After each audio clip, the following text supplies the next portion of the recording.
this is a very powerful time, and the reason I come to you is because the Lord Almighty, Jehovah, He has spoken with me about the glorious coming of the Messiah. Na kwa hivyo huu ni wakati muhimu sana, na sababu ambayo inanisababisha niwajie ni kwa sababu Mungu mkuu mwenyezi amezungumza kuhusu kurudi kwa utukufu kwa Masihi. Now, that day, if maybe you are a new person, you've not yet received Christ, that is a special day. It's a consequential day that has been prophesied, spoken about in the Bible for a long time. Na kwa hivyo siku hiyo, huenda wewe ni mtu mpya ambaye ndio umempokea tu Yesu Kristo, hiyo siku ina athari kubwa sana. Ni siku ambayo imezungumziwa kwenye Biblia kwa muda mrefu sana. And so that is the day that the Messiah will come and take the church, a holy church, as we are going to see shortly. Na kwa hivyo hiyo ndio siku ambayo Masihi atakuja na kulichukua kanisa takatifu, kama vile mtaenda kuona kwa muda mfupi. And that's why we're very privileged to come to you with a lot of humility. We thank you for tuning in globally. Na ndio kwa maana tunatunu kubwa sana kuja mbele zenu kwa unyenyekevu mwingi sana. And so tonight I want to share on two levels, the same event, but I want to handle it dichotomy twice. Na kwa hivyo usiku wa leo ningependa kuzungumza kuhusu mazungumzo katika viwango viwili. I want to handle it twice in two ways. Nataka kuishughulikia katika njia mbili. The first thing I want to do Jambo la kwanza ambalo ningependa kufanya is to share some of the prophecies the Lord has spoken. Ni kushiriki baadhi ya unabii ambazo Bwana amenena. And then in that way I will talk about the event, the day itself, the event. Halafu kwa njia hiyo nitazungumzia siku ile, tukio ile haswa. And then after that I'll be able now to talk about the process within the event. Halafu baada ya hapo nitazungumzia ile mchakato ndani ya hiyo siku. If I were to begin from the vision of November 25, the year 2006, from Kehancha, the border with Tanzania. Ikiwa naweza kuanzia kutoka kwa yale maono ya Bwana ya Novemba 25 mwaka wa 2006 kutoka kule Kehancha katika mpaka wa When the Lord Almighty showed me the rapture of the dead church, those who are asleep in Christ Jesus. Wakati Bwana mkuu mwenye enzi alinionyesha unyakuzi wa kanisa lililokufa, wale ambao walilala katika Yesu Kristo. In that vision of the church that is asleep, those who are asleep in Christ Jesus. Na kwa hivyo katika hayo maono ya kanisa waliolala katika Yesu Kristo, in that vision, katika hayo maono, you see that the Lord lifts me up above the earth. Unaweza kuona ya kwamba Bwana, and then when I'm above the earth there, na wakati nilikuwa juu pale duniani, then He shows me the earth. Basi akanionyesha dunia. And then I see as if an earthquake has hit the earth. Halafu ninaona kana kwamba tetemeko la ardhi limegonga dunia. Only later I realized it was not an earthquake. Ni baadaye tu nilitambua ya kwamba haikuwa tetemeko. Because I saw the surface of the soil shaking and the dust and the rocks jumping and coming up. Manake niliona ile sehemu ya juu ya dunia ikitetemeka na nikaona miamba na mawe ikikuja. That's when I saw people in their glorious bodies coming out of that dust. Na kwa hivyo nikaona vumbi ikitetemeka na kutibuliwa, na nikaona watu katika miili yao ya utukufu wakitoka kutoka kwa hayo mavumbi. And they were pulled and they went up towards where the glory of the Lord was. Na wakavutwa wakaelekea mahali ambapo utukufu wa Mungu ulikuwa. And they combined with the glory of the Lord and the cloud covered them in. Na wakachangamana na utukufu wa Bwana na wingu akawafunika ndani. Because as they came from the dust, so that was the tombs opening. The tombs were opening. Kwa sababu walipotoka mavumbini, hiyo ilikuwa makaburi yakifunguka. It was not an earthquake. Haikuwa tetemeko la ardhi. And as they came from there, their glory was mixed. You hear in that prophecy, I'm saying their glory is mixed with the dust. Na wakati walitoka mahali pale, unasikia katika huo unabii nilisema kwamba utukufu wao ulichangamana na mavumbi. And then later when they go up, they go in the pure glory of the Lord, and then they are drawn to Him, and then combined with Him, and they are closed. The cloud closes them into heaven. Halafu hatimaye unasikia nikisema ya kwamba walipoenda juu waliingia katika utukufu mkamilifu wa Bwana, wakaenda pamoja naye ndani ya mbinguni. And then now the other vision that really complements that, because that is now the rapture of the dead church.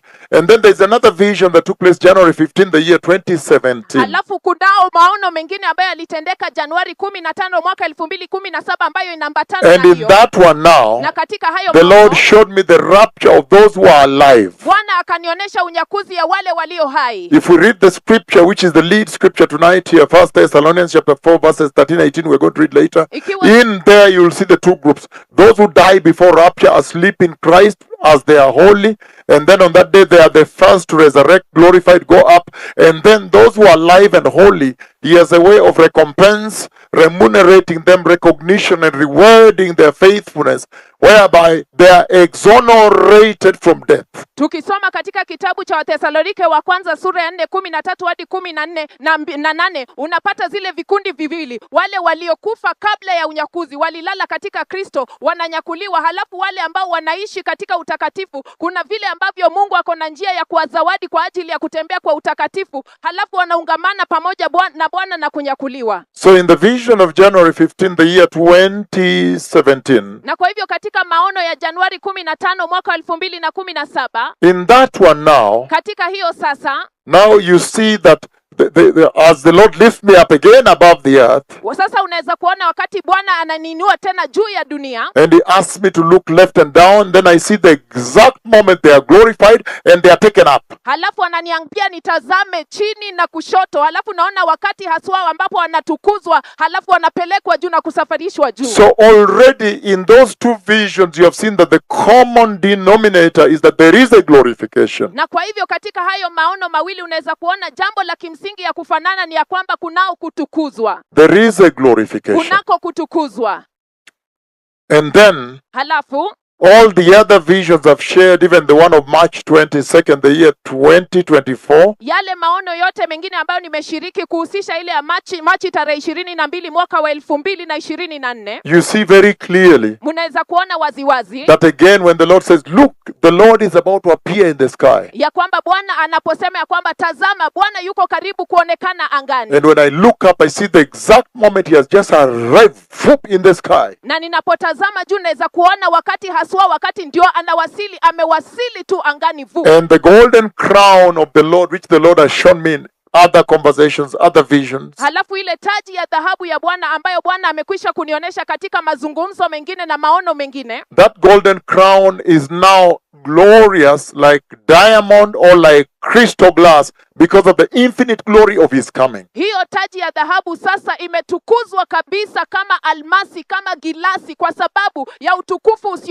usiokoma wa kurudi kwake. And he is covered with a lot of glory up there. Na amefunikwa na utukufu mwingi sana pale juu. And so when he's there, and then I see the church is glorified and they are drawn to him. Halafu wakati yuko pale naweza kuona kanisa limetukuzwa na wanavutwa karibu naye kwake. And I have seen even recently, May 2nd, the year 2025, Na nimekwisha kuona hata hivi majuzi kuhusisha Mei tarehe 2 mwaka 2025, when I saw the rapture of the church again. wakati niliona unyakuzi wa kanisa mara tena. This time I saw him coming and his glory beams the earth, and the glory is the one that pulls people. Mara huu nilimuona akija na utukufu wake unaangazia dunia na huo utukufu ndio ambao unavuta watu. His glory is the one that pulls people Ni utukufu wake ambao unavuta and watu glorifies them, and they go to him. na unawatukuza na wanamwendea yeye. And so this is the real actualization. It's going to materialization of these prophecies. Na kwa hivyo hii ndio itakuwa utimilivu wa huzi He's unabii. saying the reality is about to dawn on the earth. Anasema uhalisia uko karibu kugonga dunia. But anyhow, in seeing this time around, he brings them so close, like less than 2 meters from me, and I see how they have a turban covering the head. But I also see that when they are whiter than white paper. The glorification, they are whiter than white paper. Halafu mara huu anawaleta karibu sana pamoja nami, yapata chini ya mita 2, na naweza kuona wako na ile kilemba imefunika kichwa chao. Na ninaona kutukuzwa ni weupe kuliko karatasi. So they are whiter than white paper. Ni weupe kabisa kuliko karatasi nyeupe. And so as they go up, I see that the glory also flows on the chin, over their face like this, and flows even over the chin like this.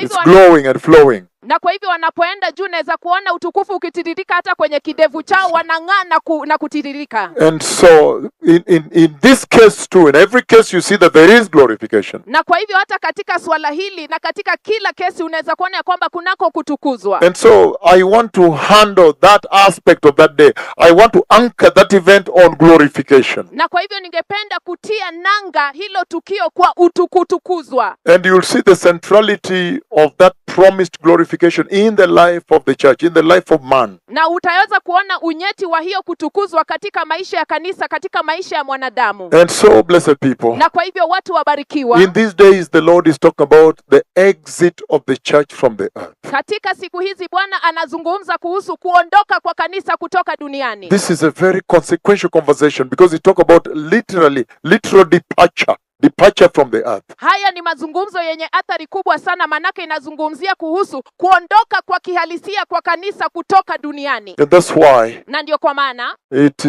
serves me. It is such an important conversation, but it serves me the great honor to come to you on this. ni mazungumzo nyeti sana na inanipea heshima kubwa sana kuja kwenu kwa ajili ya haya. Now, I want to handle the day and then the attendant instruction, and then after that the process within the day. Nataka kuzungumzia ile siku, halafu maagizo ambayo yanaambatana na hiyo siku, halafu mchakato wa ile siku. You remember too well that January 29th, the year 2023, Mwakumbuka vyema kabisa hiyo Januari 29 mwaka wa 2023.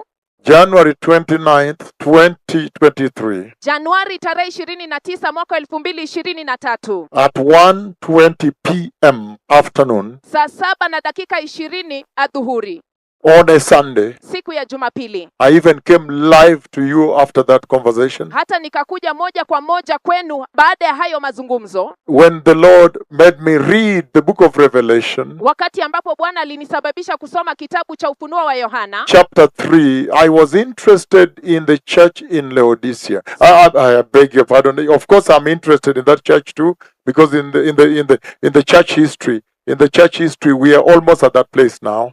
Nilikuwa na umakinifu wangu Hata kanisa la Laodicea pia niko na hamu na gamu kujua mambo yalitendeka ndani pale, kwa maana saa hizi ukiona historia ya kanisa hii, kanisa ya kisasa inalinganisha na ile ya Laodicea. And so, but I was looking at the church in Philadelphia, the church that enters heaven, the model church. nilikuwa natazamia na kuangalia lile kanisa la Philadelphia, kanisa ambalo litaingia mbinguni, kanisa la mwigo. And remember, I read, and when I arrived, when he's talking about the New Jerusalem, Nakumbuka wakati nilifika pale, nikafika mahali ambapo alikuwa anazungumzia kuhusu Yerusalemu mpya. then where I was sitting, the Lord told me in a vision, and instant, he made me do what looked like a fly past. On my left, he showed me a flash vision. You would want to see more, but a flash vision, and I saw the golden city, the New Jerusalem, even the skyline, how some of the buildings end like this. Halafu mahali ambapo nilikuwa nimeketi, Bwana akanichukua katika yale maono na akanionyesha ni kama kule uko ndani ya ndege na unapita na unatazama yale miisho ya yale majengo na ule mji wa Yerusalemu mpya. It's like a fly past, and then you're seeing the city, the golden city. Ni kama ile unapaa pale juu alafu unatizama ile mji wa dhahabu. And so that's where I want to begin from. Na hapo ndipo ningependa kuanzia The event itself. tukio hilo lenyewe, That scripture that I read on that day. hilo andiko ambalo nilisoma hiyo siku. Because today we can pursue scholarship. I'm able to read the whole context, the whole thing, and then narrow down on particular instruction, Kwa right? sababu siku ya leo naweza kuingia katika vilindi tuweze kusoma kwa mapana na marefu alafu tupate maagizo yenyewe. Now, if you read with me Revelation chapter 3, verses 7 to 13, that is exactly where our reference scripture is, our foundational scripture is. Mkisoma pamoja nami kitabu cha Ufunuo wa Yohana sura ya 3 mstari wa 7 hadi 13, hapo ndipo msingi wetu uliopo. And it says to the angel of the church in Philadelphia, right? Na anasema kwa malaika wa kanisa liloko Philadelphia andika. And so you see that the Lord is equating the pastor to an angel. Na kwa hivyo unaweza kuona ya kwamba Bwana anamsawazisha mchungaji na malaika, anamfananisha mchungaji na malaika. And you see, meaning angelo, the messenger, messangero, Inamaanisha mjumbe, malaika mjumbe. meaning you are a carrier of the Lord's letter. Inamaanisha wewe ni mbebaji wa barua ya Bwana. And that is exactly where the problem in this generation is. Na hapo ndipo shida ya kizazi hiki kilipo. Because we live in a time when now the pastors who are supposed to be messengers with the letter of the Lord taken to the church, they have eventually owned up the message and changed it. Manake tunaishi kwa wakati ambapo mchungaji ambaye anapaswa kuwa mjumbe ambaye anabeba barua ya Bwana na kupeleka kwa kanisa, kihalisia wamechukua huo ujumbe na kuufanya kuwa When you are wao. a messenger, you know that the message is not yours. Wakati wewe ni mjumbe unajua ya kwamba ujumbe sio wako. Like you see, many times I've come here, I've given the graphics of the visions, even though they seem illogical to the common person, I mean to the human mind. But at the end, when they are fulfilled, you have eventually understood.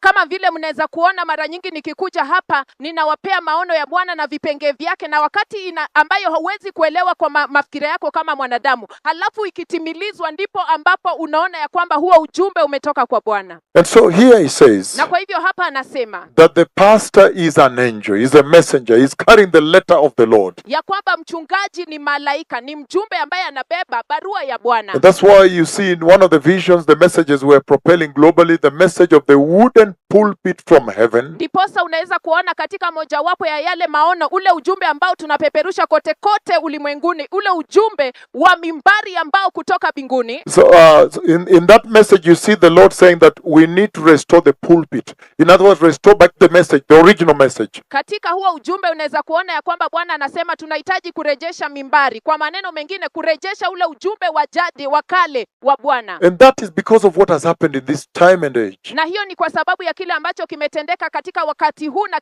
kwenye They have kizazi changed hiki. the message, the Lord's message. They have taken unto themselves a modern message, a sweeter message that is convenient to the age, to the generation. Wamebadilisha ujumbe wa Bwana na wamejichukulia wenyewe ujumbe wao wenyewe ambao ni mtamu sana kwa mwili wao, ambao unapendeza sana. But if you see how the Lord is addressing the pastor here, and then you know that the message is not yours. You are simply a messenger, messengero. Lakini unapoona jinsi ambavyo Bwana anazungumzia mchungaji hapa, basi unaelewa ya kwamba ujumbe sio wako, wewe ni mjumbe To tu. the angel of the church in Philadelphia, right? Kwa malaika wa kanisa loko Philadelphia andika, These are the words of him who is holy and true. haya ndiyo maneno yake yeye aliye mtakatifu na wa kweli. So the Lord Almighty Na kwa hivyo Bwana mkuu mwenye enzi is just about to start talking to the model church, the church that he wants every generation to model themselves against, the benchmark church, the heavenly church, the beloved church. He's just about to talk to them, to address them.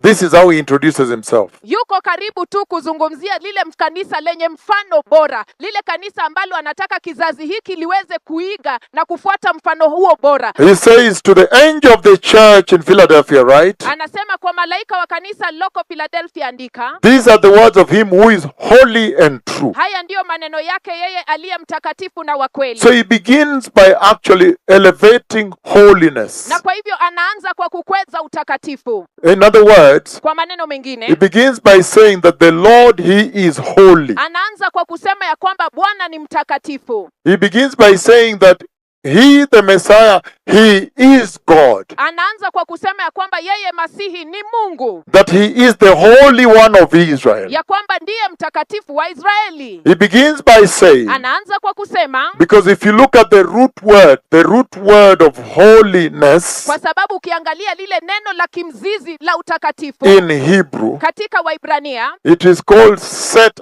apart. inaitwa kutenganishwa. So in other words, he's saying that this is he that is set apart, separated from the moral decay of the world. Kwa maneno mengine anasema ya kwamba huyu ndiye aliyetenganishwa, ambaye ametengwa kutokana na uozo wa kimadili wa ulimwengu. So in other words, you can see right away as we begin right there, the instruction is right before our eyes Na here. kwa hivyo kwa maneno mengine unaweza kuona moja kwa moja tunapoanza, maagizo yako kwenye macho yetu hapa. And remember, the first part we're looking at the rapture of the church. If you need a title, the coming of the Messiah, or the rapture of the church, the first part, that's your title, even the guests. Nakumbuka katika sehemu ya kwanza tunaangazia unyakuzi wa kanisa. Ikiwa unataka mada yako ni unyakuzi wa kanisa, The coming of the Messiah, the rapture of the church. kukuja kwa Masihi, kurudi kwa Masihi, unyakuzi wa We are looking kanisa. at the event itself. Tunaangazia lile tukio lenyewe, And if you bear with me, I will handle the event and then I will come to the process, which is really the message of today. nitaweza kushughulikia lile tukio, halafu mchakato wa hilo tukio ambao ni ujumbe wa siku ya leo. And so, Na kwa hivyo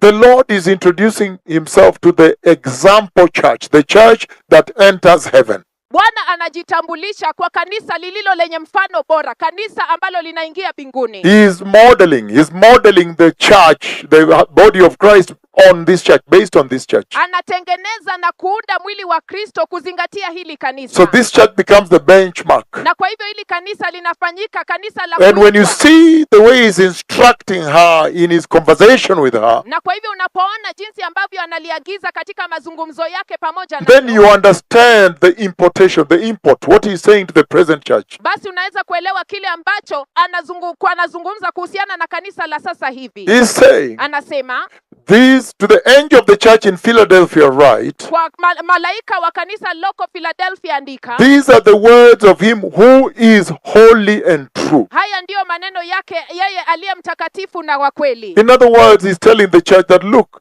he is holy. I am holy, says the Lord. Kwa maneno mengine analiambia kanisa, tazama mimi ni mtakatifu, asemaye Bwana. In other words, he's telling the church, just as he who called you is holy, so you also be holy. Kwa maneno mengine analiambia kanisa, kama jinsi yule aliyewaita ni mtakatifu, kwa hivyo hata nyinyi mnapaswa kuwa watakatifu. We are not able to go to that scripture, 1 Peter chapter 1 verse 13 on. We're not able to go there. We're on this one. But you can see that he's also making reference to the book of Hebrews chapter 12:14. For without holiness, nobody will see the Lord. Unaweza kuona ya kwamba anafanya marejeleo kwa andiko hili la Waibrania 12:14 ambayo anasema pasipo utakatifu hakuna yule ambaye ataweza kumuona Bwana. So you can see the first thing he throws out there is the instruction that God is holy, and all those that follow him, all those that are his, also pursue holiness. Na kwa hivyo unaweza kuona jambo kuu ambalo anaibua mahali hapa pale ni ya kwamba Mungu ni mtakatifu, na kwa hivyo wale wote ambao wanamtafuta na kumfuata wanapaswa kuwa watakatifu. In other words, in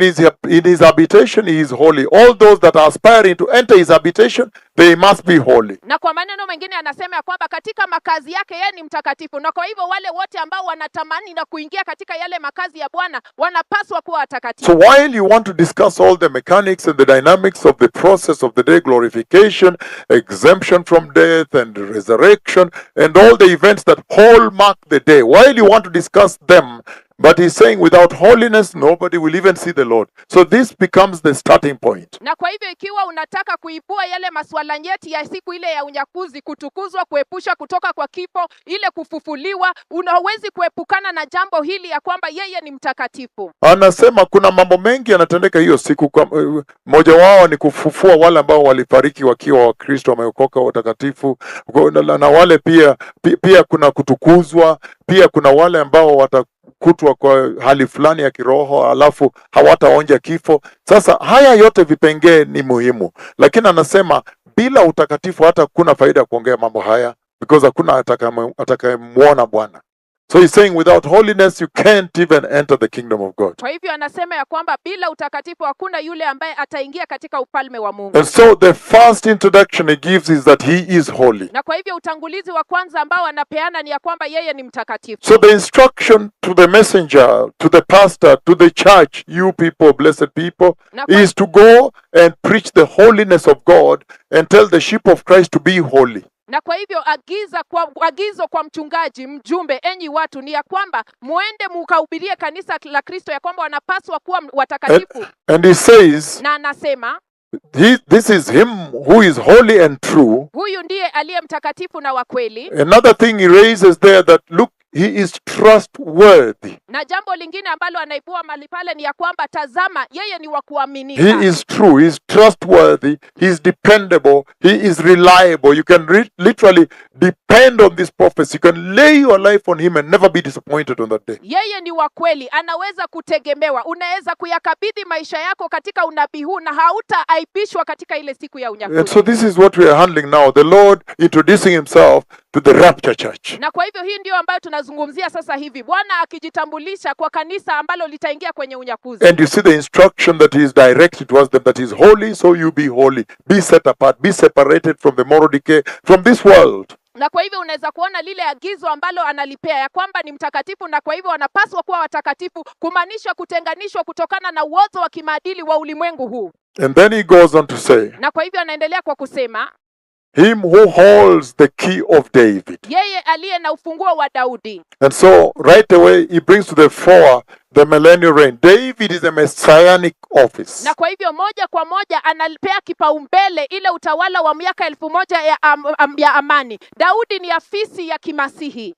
David is a messianic office. Daudi ni afisi ya kimasihi. And so he's talking about his lineage David, and the glorious throne that will reign for 1,000 years. Na kwa hivyo anazungumzia ule uzao, kizazi cha Daudi, jinsi alivyo kutoka uzao wa Daudi na ule utawala wa miaka 1,000 wa utukufu wa amani. As you will see in the breakdown of all this, that key is the key of admittance. In other words, he's saying he has authority. Because if you read further, he says, what he opens, no one can shut, and what he shuts, no one can open. He's talking about sovereignty, authority of God, Na jinsi ambavyo mtakavyoona, incontestable authority of God. Okay, kwambio. na kwa hivyo jinsi ambavyo mnaona ya kwamba anao ufunguo, ya kwamba kile ambacho anakifungua hakuna awezaje kukifunga. Na kwa hivyo anazungumza kuhusu ukuu na uweza wa Bwana, ya kwamba anayo mamlaka yote.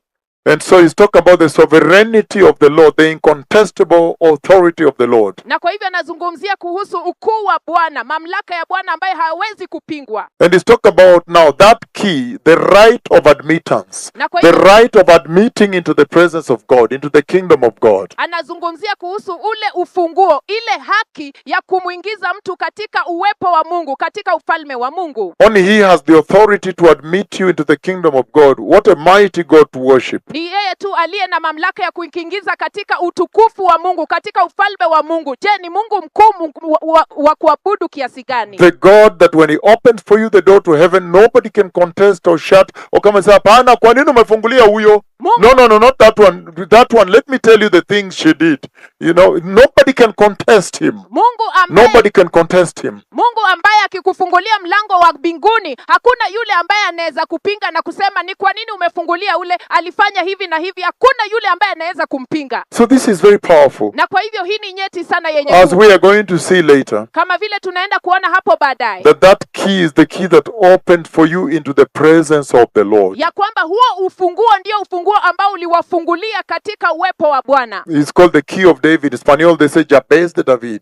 Inaitwa ufunguo wa Daudi. Katika Hispaniolo anasema Jabez de David. The key of David. Ufunguo wa Daudi. That is the same key that you see he's now using with the one speaking with you to open heaven every time, bring rain, open heaven instant, bring rain. That is the key. Ni ufunguo ule ambao unaweza kuona ya kwamba kila mara manabii wa Bwana wanafungua mbingu na kuleta mvua. Ni ule ufunguo wa Daudi. 29 times now. Mara 29 kuafikia sasa. Okay, now you see very clearly the manner in which is. Let's read through and then I'll be able to open each of them. Wacha tusome alafu nitaweza kuwapanulia kila mojawapo. And he goes on to say, verse 8, I know your deeds. He does not say, I know your faith. Anaendelea kusema katika mstari wa 8 ya kwamba nayajua matendo yako. Hasemi ya kwamba najua imani yako. It's amazing that we live in a dispensation of the grace where by faith you are born again. Ni ya kushangaza ya kwamba tunaishi katika majira ya neema ambako kupitia imani mkaokoka. But he does not say, when it's time for entry into glory, he does not say,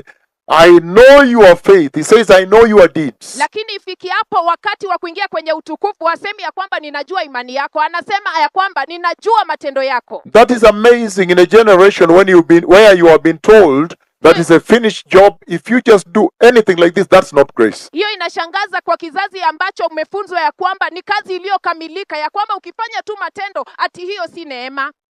That if you just do a small thing like this, that is not grace. That grace is free, But he says, at the point of entry, he says, deeds will matter. Deeds. The doings of salvation. Deeds. Anasema kuafikia kuingia mbinguni, matendo yatajalisha, matendo ya wokovu yatajalisha. As we are going to see very shortly. Kama vile tutaona kwa kipindi kifupi. And he says, I have placed before you an open door that no one can shut. What an awesome thing for God to say. Na anasema ya kwamba nimeweka mbele yako mlango uliofunguliwa ambapo hakuna mtu yeyote aweza kufunga. Ni jambo la ajabu sana ya Bwana kusema. I'm going to explain to you this door. Naenda kuelezea hili lango later as we open up further. Baadaye tutakapoifungua zaidi. Because this church in Philadelphia is your perfect example of a faithful church. The church that was very faithful to Jesus.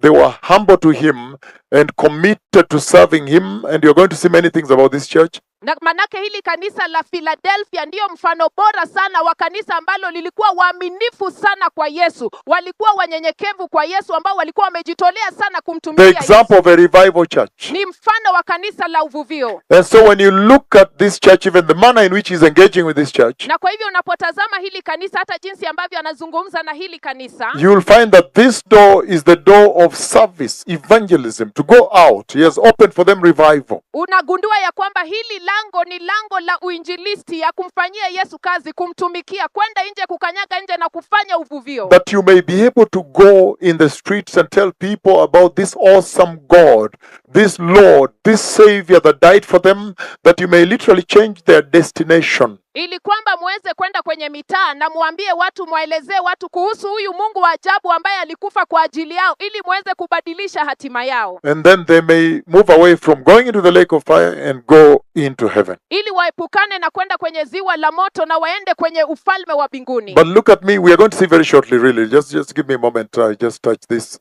Nitazame He's saying the following, anasema yafuatayo, as we are going to see when we handle the door. kama vile tunaenda kuangalia tutakaposhughulikia hili mlango. He's saying that when the church age is over, Anasema wakati majira ya kanisa yatakapokwisha, during the church age, he has opened the door. You can evangelize. You can go out and reach out with the gospel. katika majira ya kanisa tayari amekwisha fungua mlango, unaweza toka nje ufanye uinjilisti na uwafikie watu kwa Revelation kufikia chapters 2 and 3. Ufunuo wa Yohana sura ya That 2 na is ya called the 3. church age. Between the Pentecost and the rapture, the most important event in the calendar of God about to happen, the rapture. Between Pentecost and the rapture, that's called the church age. Haya ndiyo majira ya kanisa, katikati ya Pentekote na unyakuzi. Hiyo ndio inaitwa majira ya kanisa, hiyo kipindi ya hapo So katikati. during the church age, the door is open, you can evangelize, but when that door is closing, then he opens the door in heaven, as we're going to see in the book of Revelation chapter 4, 1 and 2. Na kwa hivyo katika majira ya kanisa mlango uko wazi, unaweza kanyaga nje Okay. ufanye uinjilisti, lakini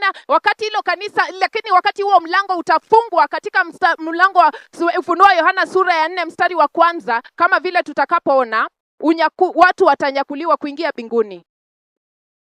Yes, so when that door is open, and then the door to rapture is open. When that door of evangelism is closed, then the door to rapture is open. Basi wakati hilo lango la kufanya uinjilisti litakapofungwa, basi mlango ya kuingia unyakuzi utafunguliwa. And so he says, I know that you have a little strength. Na kwa hivyo anasema ya kwamba ninajua ya kwamba una nguvu You kidogo. have little strength. Unazo nguvu And yet you've kidogo, kept my word and have not denied my name. Leave it there. Keep this scripture there. lakini umelishika neno langu wala haukulikana jina langu. So you can see he's putting three things together, and that is the instruction to you. Na kwa hivyo unaweza kuona ya kwamba anaweka mambo matatu kwa pamoja, na hilo ndilo agizo kwenu nyinyi. He's putting little strength Anaweka nguvu kidogo together with keeping his word, pamoja na kulishika neno la Mungu, and then not renouncing his name, not denying his name. pamoja na kutolikana jina la Mungu. So obviously you can see that he's talking about a church that is undergoing tremendous persecution. Na kwa hivyo waziwazi unaweza kuona ya kwamba nazungumzia kanisa ambalo linapitia mateso mengi sana, And he's celebrating, he's exalting their perseverance. na anasherekea sana uvumilivu wao. He's saying that in that little strength, they had several opportunities to renounce Jesus. Anasema katika hizo nguvu zao kidogo walikuwa na nafasi nyingi sana la kumkana Yesu, But they did not. lakini hawakumkana So Yesu. you can see now the characteristics of the church that will enter heaven. Na And kwa- the Lord is asking that you take this and juxtapose, or use it as a mirror and examine yourself and see, are you this church? And if there are changes you see in the mirror you need to make, so you can make them now before it's too late, right? Na kwa hivyo unaweza kuona zile sifa za kanisa ambalo litakaloingia kwenye mbinguni, na Bwana anasema ya kwamba uchukue hizi sifa na ulinganishe na tabia zako mwenyewe, uweke kwenye kioo na ujitazame. Ikiwa kuna kitu ambayo unapaswa kubadilisha, basi uweze kubadilisha. And then he goes on to say in verse 9, Halafu anaendelea kusema katika mstari wa 9, I'll make those who are of the synagogue of Satan, who claim to be Jews, though they are not, but are liars, I'll make them come and fall at your feet and acknowledge that I have loved you. nitawafanya wale wa sinagogi la Shetani, wale ambao husema kuwa ni Wayahudi lakini sio, bali ni waongo,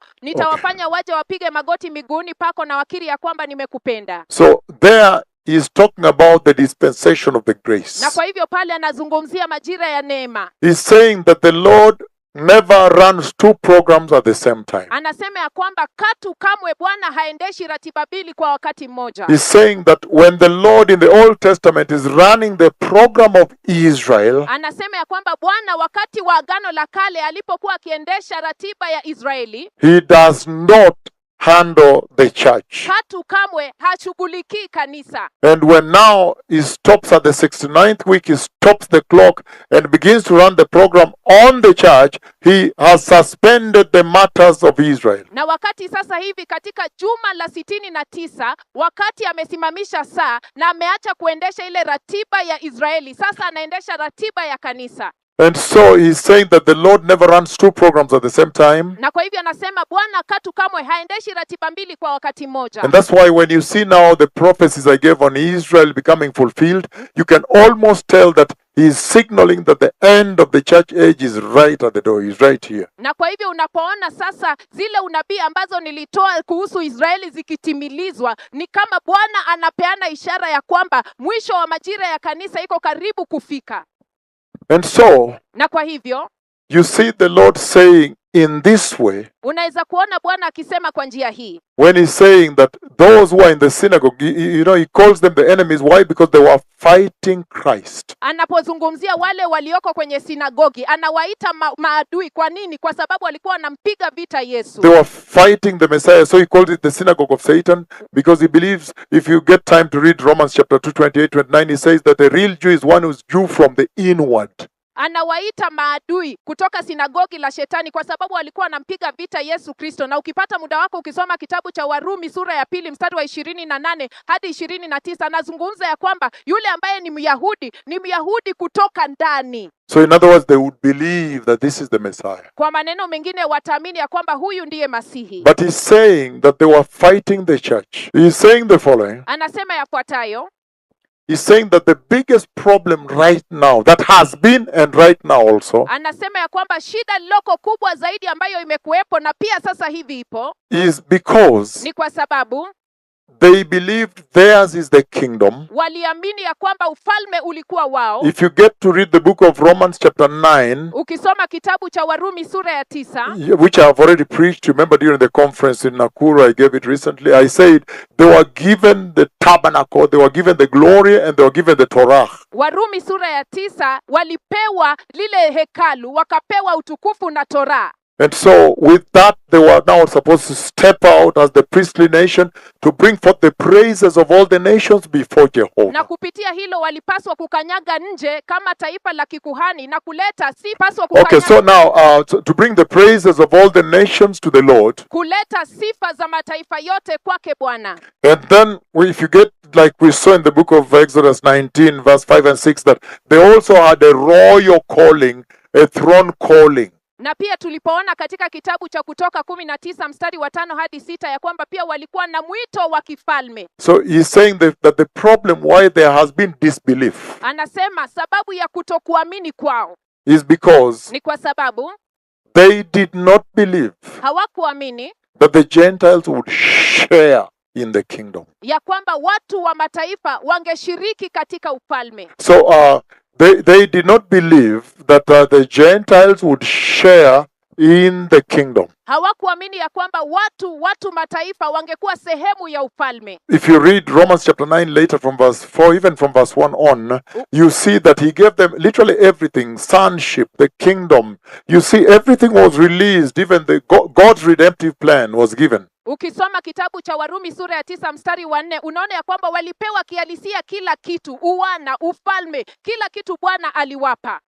And so, Na kwa hivyo that is the point of traction, point of contradiction, controversy here. hapo ndipo mahali panapokinzana hapa, mahali ambapo pasipokubaliana hapa. Because they then saw, when Peter comes to the house of Cornelius, Kwa sababu wakati Petro anakuja kwenye nyumba ya Cornelia, then you see a Pentecost, something like a Pentecost happening there, and you could easily say, oh, is that the Gentile Pentecost then? basi unaona kitu kama Pentekote ikimafanyika mahali pale, basi unaweza sema kwa wepesi, Is that synonymous?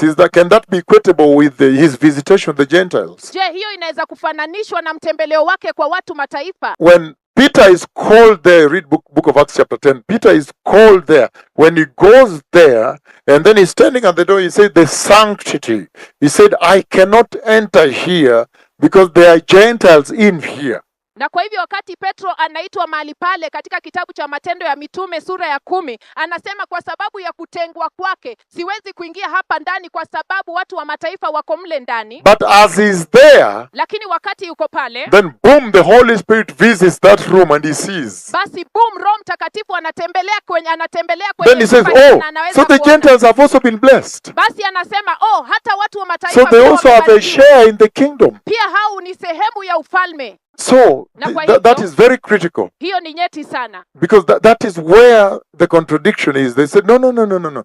The kingdom belongs to us. manake hapo ndipo kukinzana kuko. Manake anasema la hasha, ufalme ni wetu, The kingdom belongs to us and not you. ufalme ni wetu wala si wenu. And yet the Lord opened it up now. Na ilhali Bwana alifunua sasa, And now he's saying here na sasa anasema mahali hapa that the church that enters heaven ya kwamba lile kanisa ambalo litaingia mbinguni is aware of this, that there are two time zones, that at one point he's dealing specifically with Israel, at another time he's dealing with the church, and then now he finishes the church, he deals with Israel. ya kwamba lile kanisa ambalo linaingia mbinguni, ninajua ya kwamba kuna majira mara mbili. Kwa wakati mmoja anazungumza na Israeli na kwa wakati mwingine anazungumza na kanisa, na ili aweze And kuzungumza. so here you can see that the Lord is saying that the grace has a limit. Na kwa hivyo hapa unaweza kuona ya kwamba Bwana anasema ya kwamba neema iko na mwisho wake. He's saying Anasema that the dispensation of the grace does not run forever. ya kwamba majira ya neema haienendi milele, That once you are aware of that, ya kwamba punde mtakapojua then hilo, you cannot abuse the grace. basi huwezi kuitusi neema. Then now you'll handle it as a treasure, because this thing might come to an end. Basi unaweza ichukulia kama hazina ukijua vyema ya kwamba itafika mwisho wake. Because he's saying here Manake anasema mahali hapa that eventually later they will weep upon him that they pierced, as one weepeth upon a firstborn son, and they will come. I have seen that vision. ya kwamba hatimaye watalia kumhusu yeye waliyemdunga mkuki, kama yule ambaye anaomboleza kuhusu mwana wake mzaliwa wa kwanza. And he says the following: Halafu anasema yafuatayo: since you have kept my command kwa kuwa umeshika amri yangu to endure patiently, ya kuvumilia katika saburi, I will also keep you from the hour of trial that is going to come to the whole known world to test the inhabitants of the earth. nami pia nitakulinda kutoka kwa saa ya kujaribiwa itakayokuja ulimwengu wote, kuwajaribu wote wakaao duniani.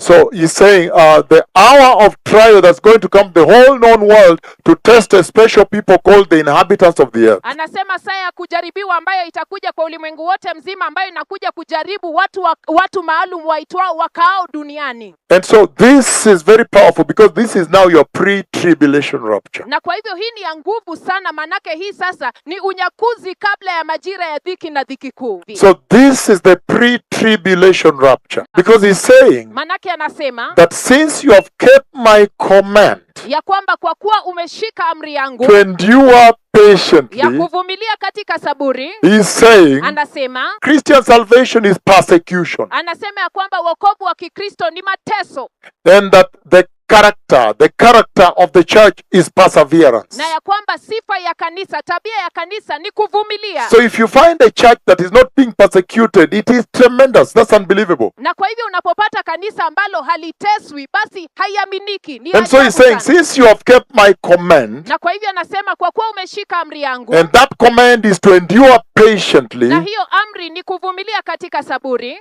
and he says, na anasema he will also now keep you away, meaning move you out, remove you yeye pia atakulinda kutoka kwa, inamaanisha atakuondoa kutoka mahali pale, from a time, an hour, or kutoka dispensation.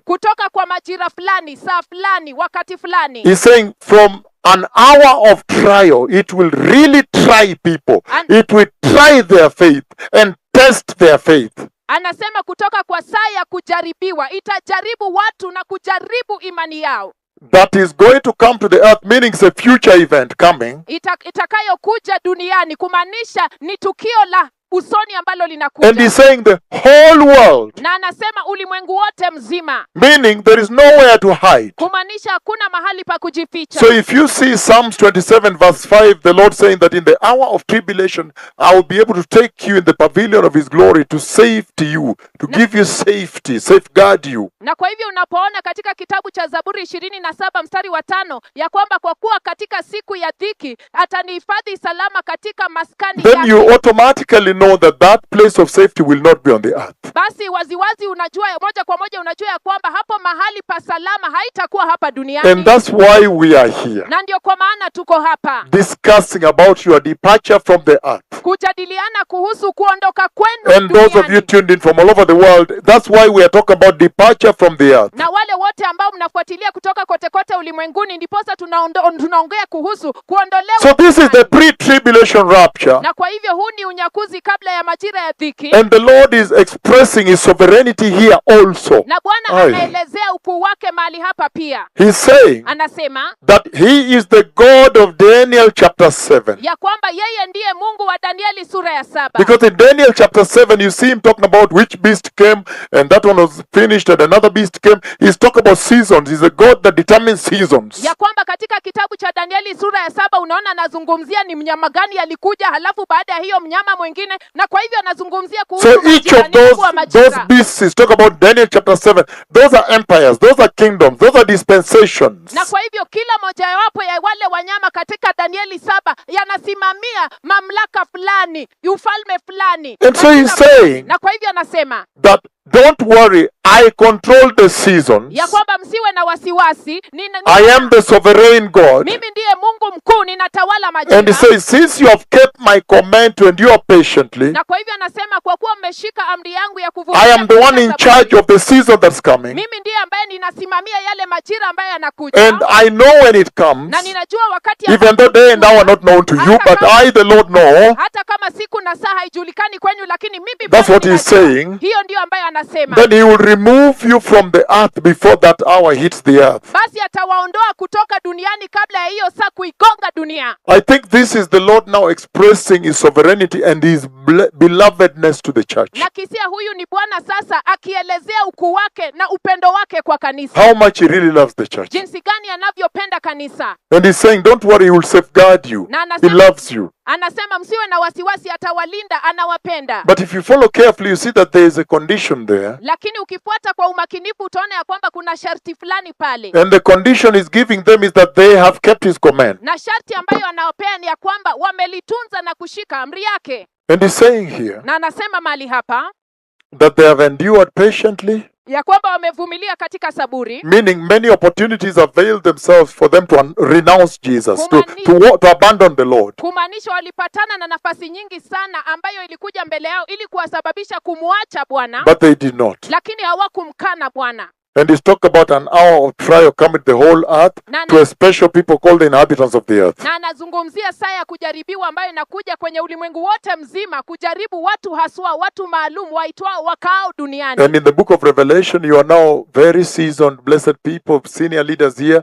You are very seasoned because you know that in the book of Revelation, the inhabitants of the earth, those are enemies of God. Na katika kitabu cha Ufunuo wa Yohana mnajua ya kwamba hao wakazi wa dunia ni maadui wa Mungu. Hallelujah. Kwenye neno He haleluya. says, verse Na 11, anasema katika mstari wa 11, it says, I am coming soon. anasema ninakuja upesi. Now, he said this already in the first church, Kwa hivyo tayari alikwisha sema hili kwa lile kanisa la pale mwanzo. because remember these 7 epistles were being written and taken, the church in Ephesus, the church in Laodicea, the church in Philadelphia, and all those, first church. He said, I'm coming soon then, and he's saying so now. So, in other words, he's saying the imminency of his coming. Kumbuka hizi hizi barua zilikuwa zinaandikiwa yale makanisa 7 wa Efeso, Laodicea, na aliwazungumzia lile kanisa la kwanza na akawaambia kwamba tazama naja upesi. Na pia sasa hivi anazungumzia hili kanisa na kuambia kwamba tazama naja upesi. Kwa maneno mengine anasema ugafla, udharura wa kurudi kwake.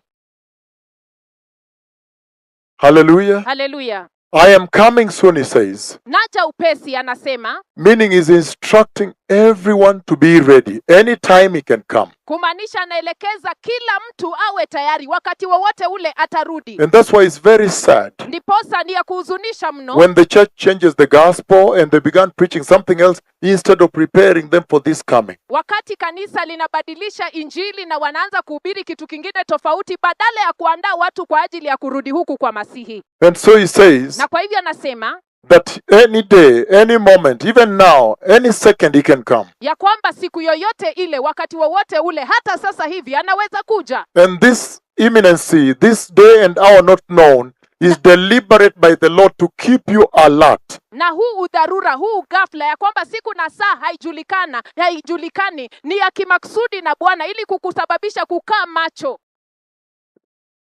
He's saying Anasema that this should be able to train you, hii inapaswa kukuelekeza that every second to expect the Lord. ya kwamba uweze kumtarajia Bwana kila sekunde. That when you wake up in the morning, Ya kwamba unapoamka asubuhi you ask yourself, how about if this be the day when the Lord comes? unapaswa kujiuliza, na je, ikiwa hii ndio siku ambayo Bwana atarudi, Would I make it? je, nitaweza kuingia So mbinguni? this is very, very important. Na kwa hivyo hii ni muhimu sana. And then he says, hold on to what you have so that no one will take your crown. Na kwa hivyo anasema shika sana ulicho nacho ili mtu asije akaichukua taji yako. So in other words, he's saying Na kwa hivyo kwa maneno mengine anasema that anointing, Ya or kwamba- those gains of preparing the way for the coming of the Messiah, he's saying here that you have to preserve them.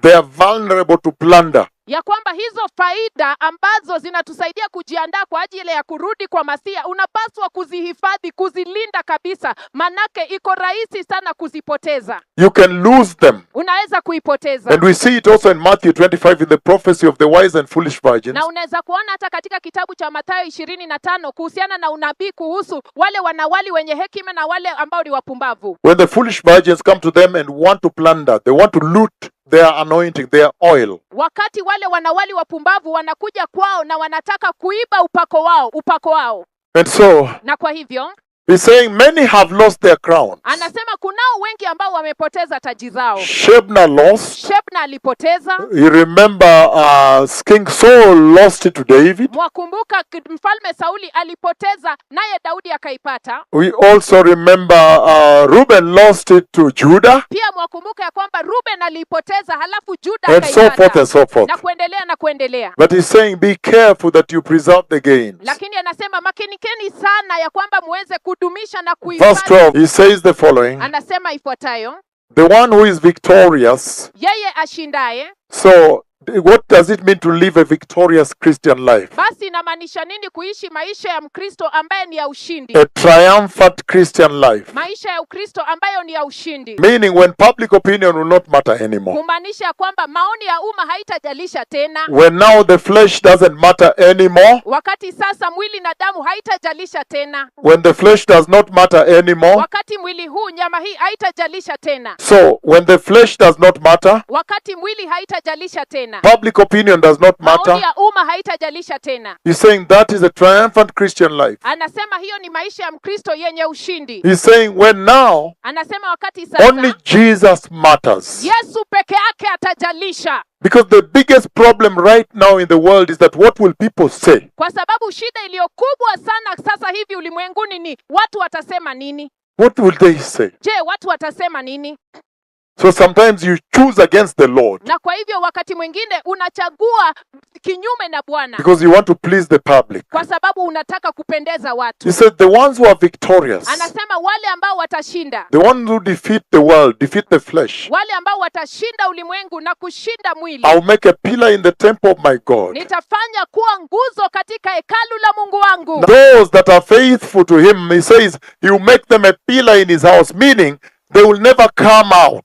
Anasema ya kwamba anazungumzia wale ambao ni waaminifu kwake, atawafanya kuwa nguzo katika hekalu lake, kumaanisha They will never come out. hawatawahi toka nje, hawatawahi toka pale, They will never come out. hawatawahi toka pale, And you'll be there, you'll dwell in the house of the Lord. na mtakuwa pale, mtakaa kwenye nyumba So he ya said, Bwana. I will make them a pillar in the temple of my God, Na kwa hivyo anasema nitawafanya kuwa nguzo katika hekalu la Mungu and wangu, never again will they leave it. wala hawatatoka humo kamwe. I'll write on them the name of my God Nitaandika juu yake jina la Mungu wangu and the name of the city of my God, na jina la mji mkubwa wa Mungu the New wangu, Jerusalem. Yerusalemu You mpya. remember January 29th, 2023 at 1:20 p.m. when I reached exactly this part, when I read the New Jerusalem, he told me in a sleep and he took me in a flash vision. I see a fly, like a fly past, I saw the new city, the golden city. Mwakumbuka Januari A flash vision. 29 mwaka 2023 saa 7:20 wakati alinichukua na kunipeleka katika Yerusalemu mpya na akanionyesha huu mji wa Yerusalemu katika maono ya ghafla.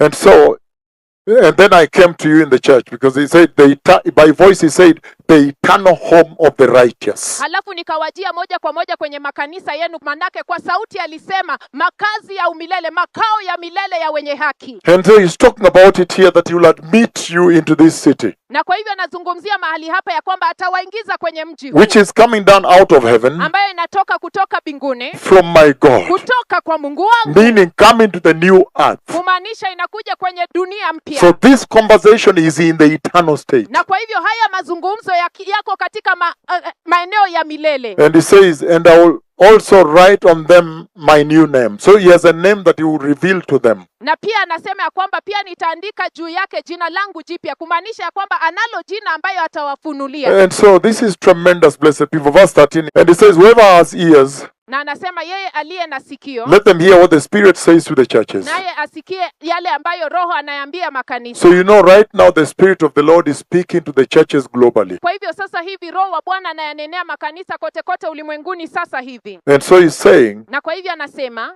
listen to what the Spirit of the Lord is saying. sikiliza kile ambacho Roho wa Bwana anasema. And he's saying Na anasema that right now the Spirit of the Lord is telling the church to repent and prepare for the coming of the Messiah. ya kwamba sasa hivi Roho Mtakatifu anayambia makanisa ya kwamba watubu na kujiandaa njia kwa ajili ya kurudi kwa Masihi. And so that's where we need to be. He says, listen to what the Spirit of the Lord is saying. Hapo ndipo tunapaswa kuwa, manake anasema msikie kile ambacho Roho anayambia And then he says makanisa. to the churches, meaning he cuts across the church age. Halafu anazungumzia makanisa, kumaanisha anaelezea majira yote ya kanisa. He says Anasema to the angel of the church in Philadelphia, kwa kanisa, kwa malaika wa kanisa loko Philadelphia, write, andika, these are the words of him who is holy and true, haya ndiyo maneno yake yeye aliye mtakatifu na wa kweli, and holds the key of David. naye aliye na ufunguo wa Daudi. And what he opens no one can shut, and what he shuts no one can open. Anachokifungua hakuna awezaye kukifunga, wala anachokifunga hakuna awezaye kukifungua. That is a lot. I could have handled the millennial reign with the key of David. Hayo ni mengi. Naweza hata kuzungumzia ule utawala wa mwaka 1000 ya amani, hiyo ambayo ni ufunguo wa Daudi. But right now I want to begin from where he says, I know your deeds. Lakini sasa hivi nataka kuanza mahali ambapo anasema nayajua matendo yako. I know your deeds. Nayajua matendo yako. We live in a dispensation of the grace. Tunaishi katika majira ya neema. And everybody has been told that don't worry, you don't have to do anything. Once you believe, it's done. Na kila mtu ameambia ya kwamba usijali, haupaswi kufanya matendo yoyote, jinsi wakati tu umeamua imekwisha hivyo. And yet now when it comes to the entry of the church, the Lord himself comes out and says, I care about deeds. Na ilhali wakati ifikiapo kuingia kwa kanisa, Bwana anajitokeza na kusema ya kwamba ninajali sana kuhusu matendo yako. I know your deeds, he says. Ninajua matendo yako, anasema. And he says the following, Na anasema yafuatayo, that deeds will matter. ya kwamba matendo yatajalisha. In other words, the Lord is explaining it very clean and clear here. Kwa maneno mengine, Bwana anaelezea wazi kabisa hapa. He's saying Anasema, that there are particular deeds that go with salvation. anasema kuna matendo fulani maalum ambayo yanaambatana na wokovu. He is saying Anasema that when you receive the Lord by the grace, ya kwamba faith, punde tu unapompokea Bwana kwa neema, imani, that grace you receive goes in the inward and converts you from the inward. ya kwamba hiyo neema ambayo unapokea inaingia kwenye moyo wako ndani na inakubadilisha kutoka ndani yako. And then the doings come from the inward, they become good doings, good deeds. Halafu yale matendo yanatoka kutoka mle ndani yanafanyika matendo mema. So there are deeds that correlate, that go with born again, salvation. Na kwa hivyo kunayo matendo ambayo yanaambatana na kuokoka. That is what he's talking about here. Hiyo ndio ambayo anazungumzia mahali And he hapa. calls them good deeds sometimes in other scriptures. Na anayaita matendo mema wakati mwingine katika maandiko, matafsiri mengine. And so now, all of a sudden, the Lord says the deeds matter to him. Na kwa hivyo ghafla bin vu Bwana anasema ya kwamba anajali matendo yanajalisha kwake. He's saying Anasema that when one is born again, ya kwamba wakati mtu ameokoka, they go out to do the deeds. They go to reach with the gospel. wanakanyaga nje kuwafikia wengine na injili. And I know there is a a debate. na ninajua kwamba kuna mjadala fulani, But that debate also gravitates you to Abraham, even by faith, but still he had the deeds. He took the boy for 2 days. He took him there to slaughter him. There were some deeds that went with that also. na hiyo mjadala inakuelekeza kwa Abrahamu, lakini huyo Abrahamu pia alitenda matendo na kumchukua yule mwana wake Isaka kwenda kumtoa kama. Revelation 14:13. Ufunuo Yohana 13 On the screen it says the following. anasema yafuatayo kwenye runinga. Revelation chapter 14 verse 13. Ufunuo Yohana 14:13. Then I heard a voice from heaven say, write this. Kisha nikasikia sauti kutoka mbinguni ikisema, andika hii. You have been writing throughout, Umekuwa ukiandika kila saa. but now the Lord emphasizes, this one you must put this down. Lakini sasa Bwana anasisitiza na Emphasis. kusema kwamba hii unapaswa kuandika. Meaning this is very Anasisitiza. critical. This is more serious. Kumaanisha hii ni nyeti sana, ni muhimu zaidi. Write this. Blessed are the dead who die in the Lord from now on. Anasema wamebarikiwa wafu wafao katika Bwana tangu sasa. Yes, says the Spirit. Naam, asema Roho, They will rest from their labor, watapumzika kutoka taabu zao, for their deeds will follow them. kwa kuwa matendo yao yatawafuata. So the Lord is saying that, you may accumulate wealth for yourselves.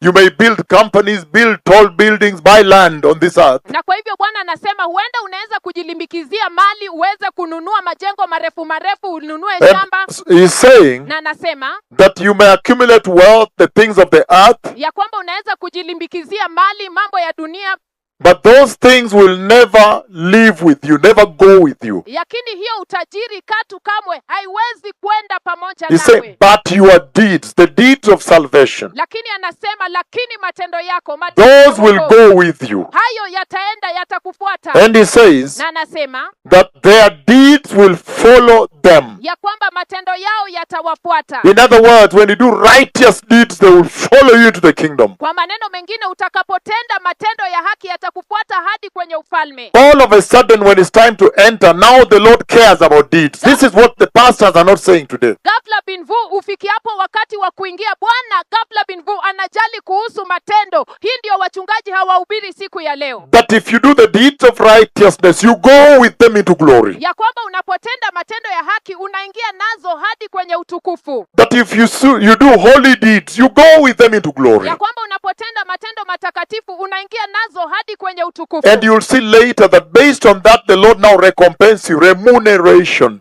rewards you, recognition. Na utaona baadaye kuzingatia hiyo, sasa Bwana atakuzawadi, atakutambua kuzingatia hayo matendo. And you see in Revelation chapter 20, verses 11 and 15, it says the following. Na unaweza kuona katika kitabu cha Ufunuo Yohana sura ya 20 mstari wa 11 hadi 15. Then I saw a great white throne, and him who was seated on it, Kisha nikaona kiti kikubwa cheupe cha enzi pamoja na yeye aliyeketi juu yake. the earth and the heavens fled from his presence, Dunia na mbingu zikaukimbia uso wake, and there was no place for them. wala mahali pao hapakuonekana. That is just the level of his dreadfulness. Hiyo ndio kiwango cha kutisha kwake. Then he said, I saw the dead, Alafu anasema nami nikaona wafu, great and small, wakubwa na wadogo, standing before the throne. wakiwa wamesimama mbele ya And look kiti at that now. enzi. Books were opened. Na tazama hiyo sasa, vitabu And he says vikafunguliwa. another book was opened, Na pia kitabu kingine which is kikafunguliwa, the book of life. ambacho ndicho kitabu cha Then he uzima. says,